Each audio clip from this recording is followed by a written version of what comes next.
Hello everyone. I hope you're all doing well. Today I'm going to show you the step-by-step process for adding and syncing your contacts with your smartwatch using the Hiwatch Pro app on your Android phone. Before we begin, make sure your phone's Bluetooth is turned on. Next, find the Hiwatch Pro icon.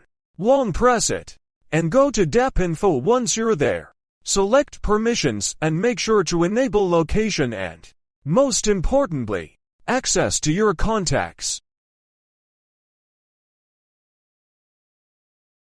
Now, open the application and confirm that your smartwatch is properly connected.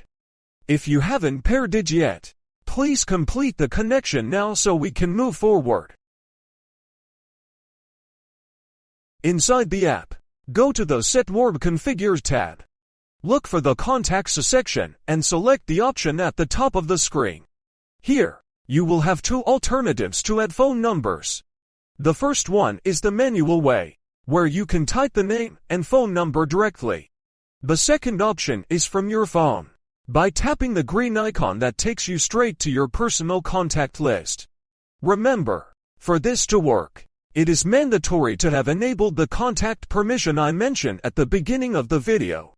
Just choose the contact you want, tap OK, and that's it.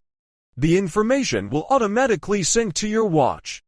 If this tutorial was helpful to you, I would really appreciate it if you subscribe to the channel and leave a comment. Huge shout out to everyone, and see you in the next video.